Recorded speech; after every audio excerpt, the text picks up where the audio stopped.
Hey Survivor, welcome to episode 47 of the Vibrant Survivor podcast. Today, I'm going to share some healing tips to add to your toolbox. I know how hard the struggle is when it comes to healing from narcissistic relationships, so that's why I've put together 10 things you can do right now.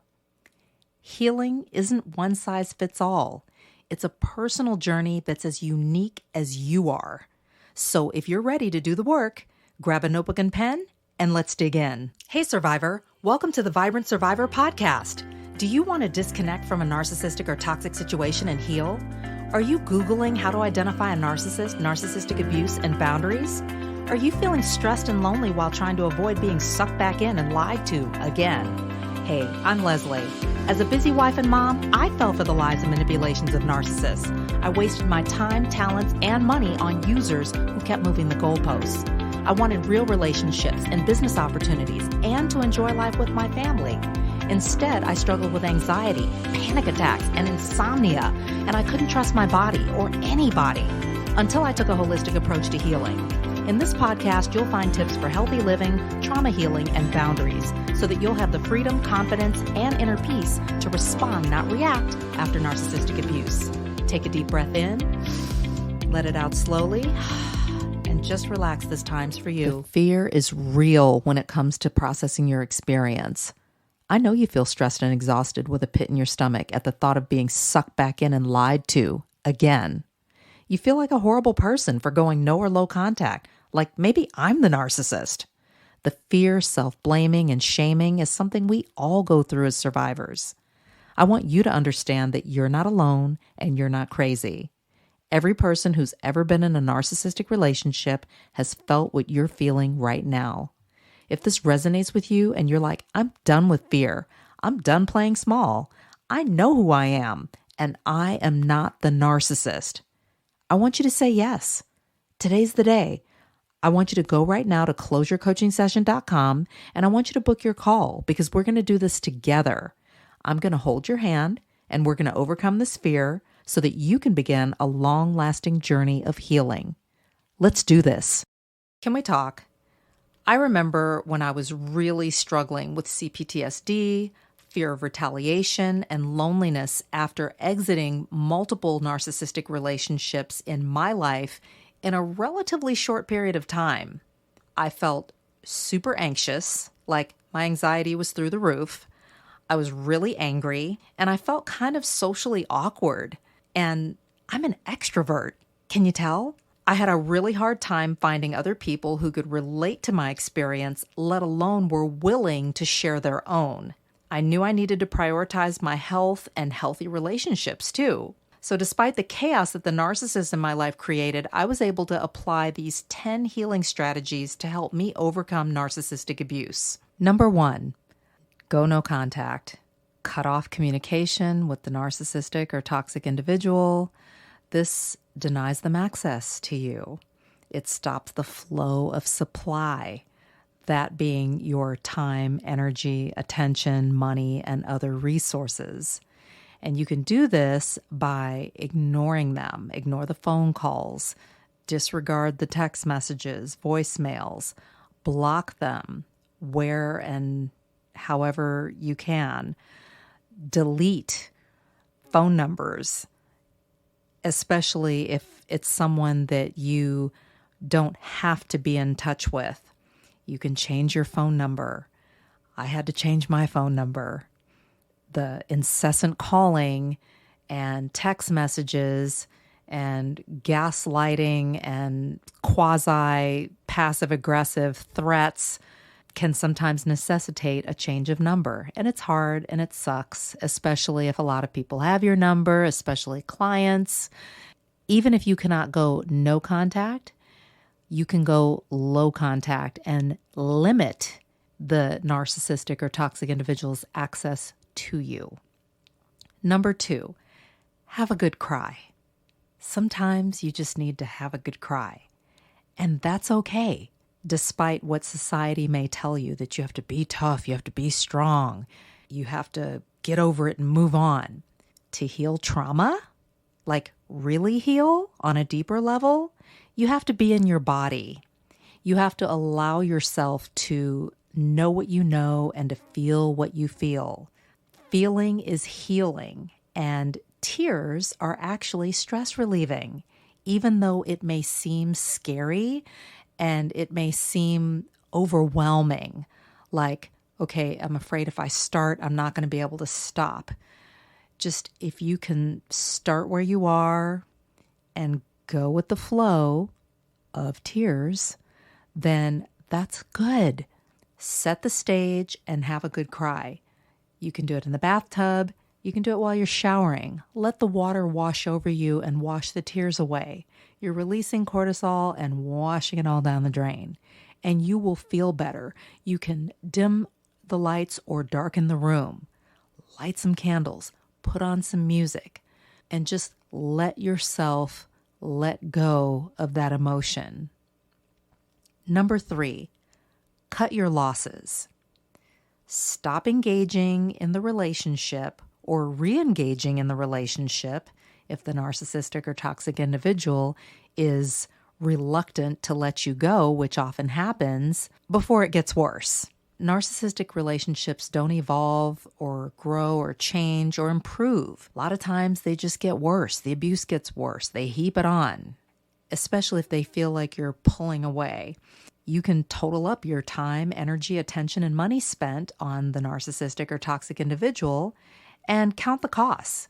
Is it worth it for you to continue on and perhaps be worse off later than you are currently? The name of the game is to try to preserve as many of your resources as possible and to not allow the narcissistic or toxic individual to strip you of everything. Number 4, consult with experts for clarity. Talk to other people. Tap into other resources about what has happened to you.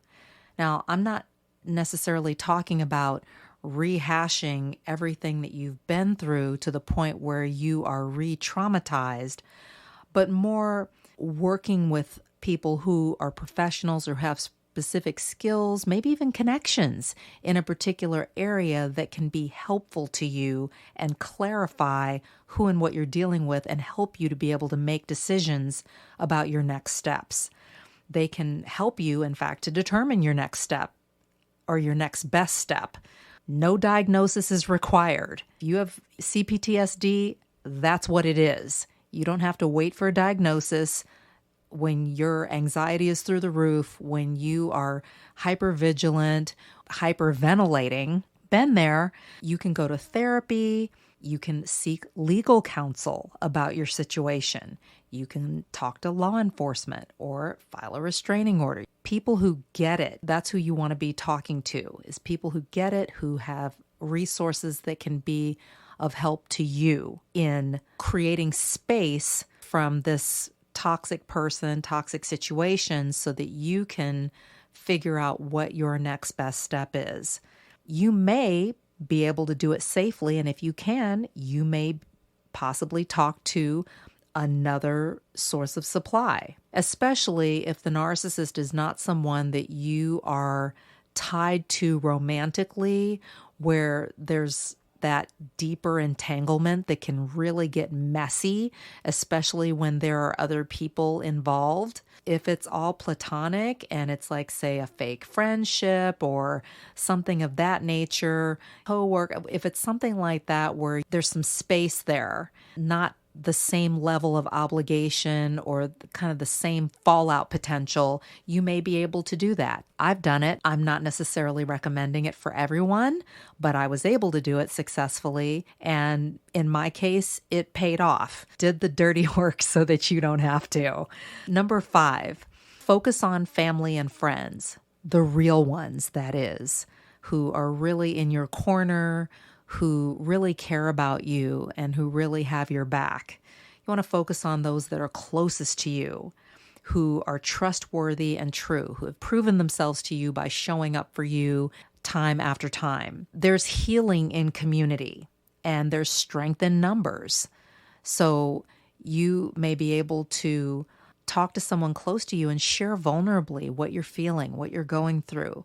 Maybe engage in some activities that can turn your attention away from the narcissistic or toxic individual or relationship. And they may also have some other sources of support that can be of value to you. Number 6, get back to doing you. Do what you love. Do what lights you up. Narcissists often distract you from your people and your purpose in order to get their needs met. And it can be draining, it can be exhausting, stressful, make you forget who you are, what you enjoy. It's time for you, or it may be time for you, to get back to that. This could be focusing on your health, participating in a sport, if that's your thing, maybe taking a class. It could be something for fun or something career-related, figuring out what your style is, maybe getting your colors done, traveling. That's a big one for a lot of people. Setting your goals, like your goals, what you want out of your life. Number 7, prayer, petitioning God after narcissistic abuse. Studies show that the greater your God center is, the better your health and well-being. And it also helps to grow your compassion, your empathy. And neurotheology is a thing, like the connection between the brain and your spirituality. Go outside in nature. Stand in awe of creation. Cry out. Get specific. Write it out. And watch and wait and see what happens. Number 8, fasting. This is abstinence. There's different types of fasting. There's biblical fasting, there's intermittent fasting, there's social media fasting, and more. This can be humbling, transformative, and refreshing for you when you abstain from something, especially something that is maybe taking away from your health or something that can really allow you to focus and get more in tune with your body or get close to God if that's your desire. You can consult with your licensed healthcare provider before starting any kind of fasting, especially if it involves food. Choose your focus, your time frame, and abstain. Take this time to pray, meditate, journal, self-reflect, and make plans for your life. It can be a really beautiful thing. Number 9, detox. Eliminate toxic substances from your body for a specific period of time. This can help improve your health and well-being also. You can do it in the form of a group program, some kind of elimination diet, or maybe a cleanse kit. Consult your licensed healthcare provider again before starting any kind of a program like that. But that can be another thing that can really help you to get more attuned to your body and what's really going on. Maybe even get rid of toxins that could evolve into a health issue sooner or later. And number 10, treat yourself well. I am a firm believer in treating yourself well. Schedule time for healing arts and practices that support your health and well-being as a whole person. Life is stressful. Narcissistic and toxic relationships are stressful, and too much stress will compromise your health. As I mentioned, you can meditate, you can do music or art therapy, seek out chiropractic care, do somatic exercises, flotation therapy. I love floating. Massage therapy. If you're not touch sensitive, that may or may not be a good fit for you. And again, you'll want to think about what is going to be best for you based on what has happened to you. Consult your healthcare practitioner. Get your hair or your nails done. Find a way that works for you and treat yourself well. Let's recap 10 tips for healing after a narcissistic relationship. Number 1, going no or low contact. Number 2, have a good cry. Number 3, cut your losses. Number 4, consult with others for clarity. Number 5, focus on family and friends, the real ones. Number 6, get back to doing you. Number 7, prayer. Number 8, fasting. Number 9, detox. And number 10, treat yourself well. Remember, healing is more than another to-do. Healing is a journey that's unique to you. If this podcast has helped you understand who and what you're dealing with, sharpen your discernment, and move forward on your healing journey, share it with another survivor. Help me help others by leaving a review for the show. And let's connect on social. Take a screenshot, share it in your IG stories, find and tag me at The Vibrant Survivor, and I'll share your post too. I look forward to connecting with you on IG and seeing you back here. You're not alone and you're not crazy. Know who you're dealing with, know who you are. Take care, and I'll meet you back here next week. Bye-bye.